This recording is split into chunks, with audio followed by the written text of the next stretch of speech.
Assalamualaikum warahmatullahi wabarakatuh. Saya Mutia Diva Zahra, NIM 1914070086 dari kelompok 3. Saya Sri Wahyuni, NIM 1914070087. Assalamualaikum warahmatullahi wabarakatuh. Saya Nadifa Al-Fatunisa, NIM 1914070088. Saya Marlianan dengan NIM 1914070089.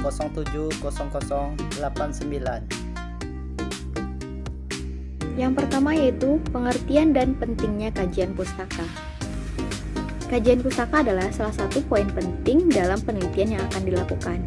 Kajian pustaka juga sering disebut sebagai literatur review atau kajian literatur.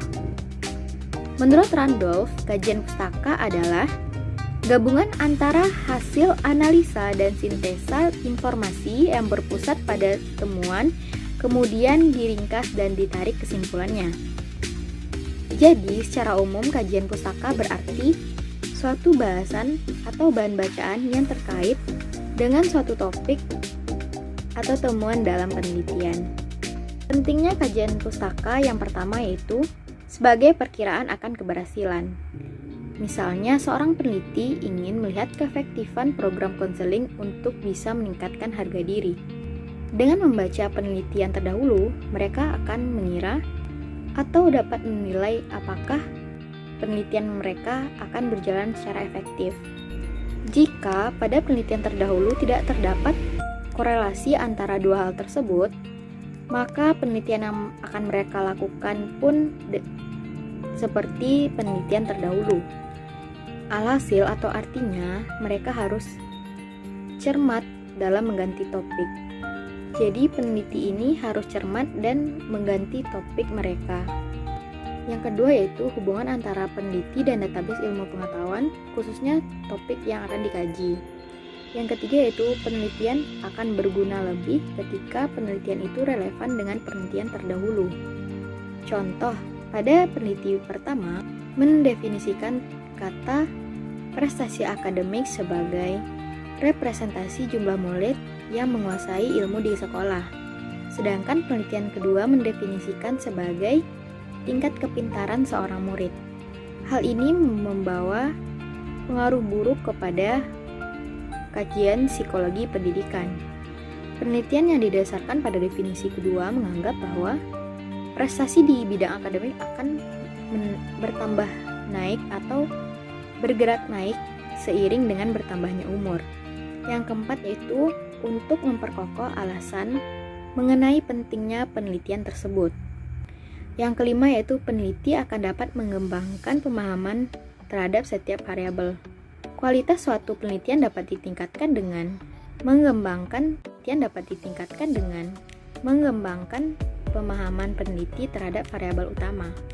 Yang keenam yaitu agar peneliti lebih tahu bagaimana suatu variabel harus diperhitungkan. Melalui penelitian terdahulu, peneliti akan mendapatkan instrumen yang telah divalidasi. Juga peneliti bisa memahami bagaimana suatu variabel diperhitungkan, keberadaannya yang kemudian dapat membantu pengembangan instrumen. Yang ketujuh yaitu bagian penting dari kajian pustaka adalah menulis laporan. Yang kedelapan yaitu peneliti akan terbantu untuk menulis bagian-bagian lain dari laporan penelitian. Yang terakhir yaitu yang kesembilan, adanya tips yang membantu pengembangan penelitian. Kemudian manfaat kajian teori. Yang pertama yaitu teori mempersempit atau membatasi ruang atau kajian dari fakta yang akan kita pelajari. Yang kedua yaitu teori menyarankan sistem pendekatan penelitian yang disukai agar mendapatkan makna yang sesungguhnya. Yang ketiga yaitu teori menyarankan sistem penelitian yang memungkinkan untuk menyimpul data agar diklasifikasikan dalam jalan yang lebih bermakna. Yang keempat yaitu teori merangkum suatu pengetahuan tentang sebuah objek kajian dan pernyataan yang tidak diinformasikan. Yang kelima yaitu teori bisa memprediksi fakta-fakta yang lebih jauh yang bisa ditemukan dalam penelitian. Selanjutnya, sumber kajian teori. Sumber kajian teori terbagi 3. Yang pertama yaitu sumber primer. Sumber primer artinya sumber langsung yang tidak diambil dari yang sudah diinterpretasi oleh orang lain atau peneliti lain. Yang kedua yaitu sumber sekunder. Sumber sekunder yaitu berasal dari buku, artikel, dan tulisan-tulisan lain oleh para sarjana peneliti yang melaporkan pekerjaan mereka kepada orang lain. Yang selanjutnya, yang ketiga, sumber tersier. Sumber tersier yaitu berasal dari ensiklopedia, indeks, buku teks, termasuk juga demografi, monografi, laporan BPS, dan semacamnya yang sudah diterbitkan serta sumber referensi lainnya. Penelitian yang membutuhkan kajian pustaka. Pertama, latar belakang. Kedua, tinjauan pustaka. Yang ketiga, metode penelitian. A atau langkah menyusun bahan pustaka. Pertama, formulasi permasalahan. Kedua, mencari literatur. Ketiga, mengevaluasi data. Dan yang keempat, melakukan analisis dan interpretasi. Penyusunan kajian pustaka. Pertama yaitu tinjauan awal. Tinjauan awal terhadap literatur harus dilakukan sepanjang persiapan proposal riset. Tujuan tinjauan awal adalah mendemonstrasikan kesenjangan ilmu pengetahuan yang akan dijembatani. Kedua, tinjauan pokok. Tinjauan pokok tidak berakhir dengan pencarian dan kritik awal, namun berlanjut sepanjang seluruh proses riset, sejalan dengan pengumpulan data dan analisis. Yang ketiga, mengulas area literatur yang baru dan memperbarui yang lainnya. 4. Meninjau literatur yang berhubungan dengan kategori dan tema-tema yang muncul. Dan yang kelima, penyempurnaan akhir. Saya akan melanjutkan pembacaan materi yaitu variabel dan indikator penelitian dan variabel penelitian. Variabel adalah fokus penelitian yang nilainya bisa berubah-ubah dari setiap objek dan digunakan untuk menjawab hal-hal yang menjadi permasalahan dalam penelitian. Variabel adalah karakteristik yang memiliki dua atau lebih nilai atau sifat yang berdiri sendiri. Variabel sendiri konstruk atau sifat yang diteliti. Jika kita melakukan pengamatan hanya satu karakteristik pada subjek yang diteliti, maka karakteristik tersebut bukan variabel, tetapi sesuatu yang konstan. Macam-macam variabel yaitu variabel bebas, variabel terikat, variabel tujuan, variabel antara, variabel moderator, hubungan variabel dengan reversibel menggunakan analisis partial. Adanya keterkaitan antara variabel yang satu dengan yang lain, misalnya motivasi dan prestasi. Prestasi dapat mempengaruhi motivasi. Hubungan antara variabel bebas dengan variabel terikat yaitu saling berkaitan dengan saling mempengaruhi satu sama lain. Sebagai contoh, penggunaan langsung pada judul penelitian. Variabel kontrol yaitu adalah sejumlah gejala dengan berbagai unsur atau faktor yang di dalamnya harus dikendalikan agar tidak mempengaruhi atau dapat merubah variabel bebas yang akan berakibat terjadinya perubahan pada variabel terikat.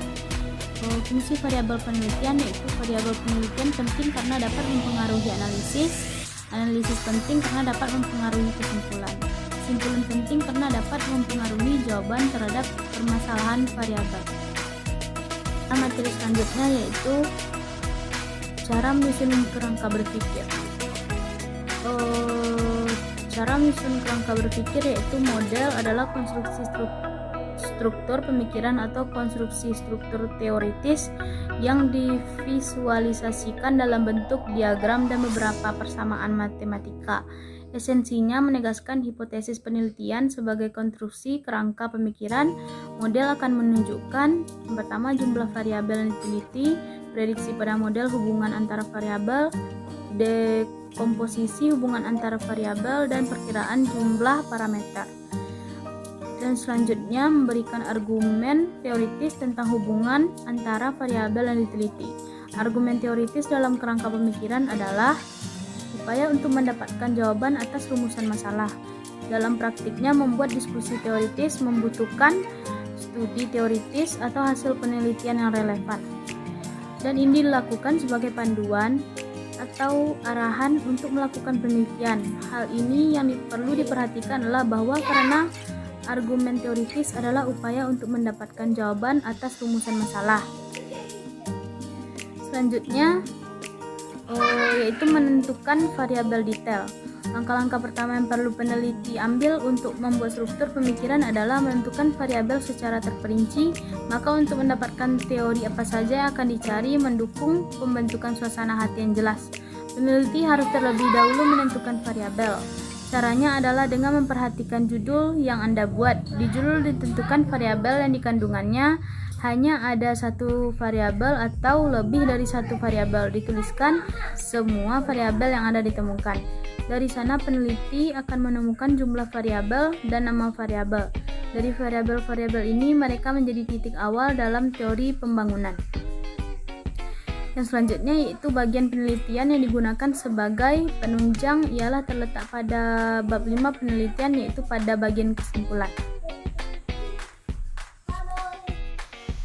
Selanjutnya penelitian relevan dan cara penulisannya. Pengertian. Penelitian yang relevan adalah sumber acuan khusus berupa penelitian yang terdapat dalam jurnal, buletin, skripsi, dan semacamnya. Kegunaannya, kegunaan penelitian relevan ini ialah untuk mendukung permasalahan terhadap bahasan. Penelitian yang relevan biasanya juga digunakan untuk membandingkan penelitian yang satu dengan yang lainnya.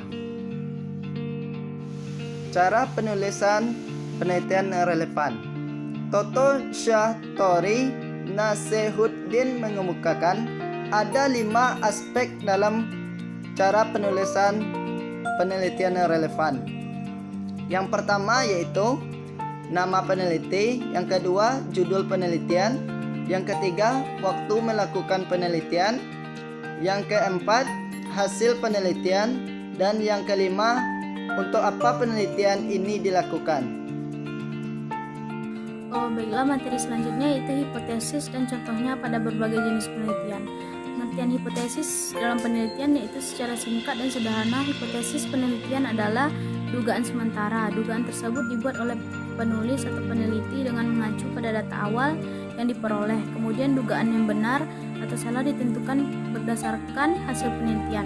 Menurut Kamus Besar Bahasa Indonesia, hipotesis adalah sesuatu yang dianggap benar untuk alasan atau pengutaraan pendapat, yaitu teori, proposisi, dan sebagainya. Meskipun kebenarannya masih harus dibuktikan, anggapan dasar sementara itu mengertikan hipotesis berdasarkan beberapa ahli, yaitu yang pertama Nasution. Dia menjelaskan senada dengan Rahmat. Nasution juga memiliki pandangannya sendiri tentang hipotesis penelitian. Menurut Nasution, hipotesis penelitian adalah dugaan tentang apa yang kita amati sebagai upaya untuk memahaminya. Yang selanjutnya yaitu jenis-jenis hipotesis penelitian. Hipotesis dapat dibedakan menjadi 2 jenis, yaitu hipotesis kerja dan hipotesis nol.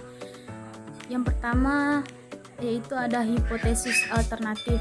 Hipotesis kerja kerap juga disebut hipotesis alternatif, namun ada kalanya hipotesis disimbolkan dengan H1.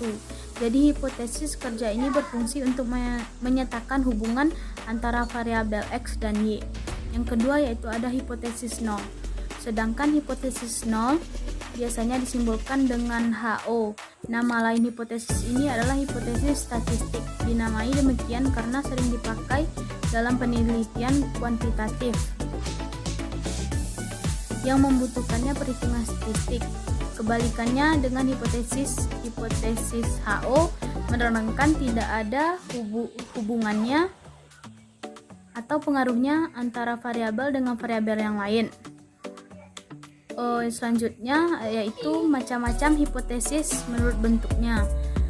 Macam-macam hipotesis menurut bentuknya dibedakan menjadi 3 macam, yaitu hipotesis penelitian, mempunyai pengertian sendiri berdasarkan macamnya. Yang pertama yaitu ada hipotesis relasional atau asosiatif. Yang kedua yaitu ada hipotesis deskriptif. Yang ketiga yaitu ada hipotesis komparatif.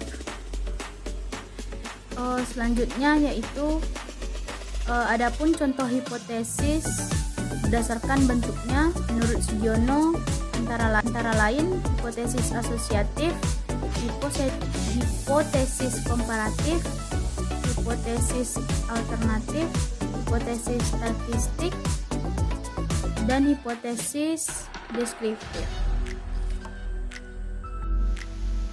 Sekian presentasi dari kelompok kami. Jika terdapat kesalahan mohon dimaafkan. Waalaikumsalam warahmatullahi wabarakatuh.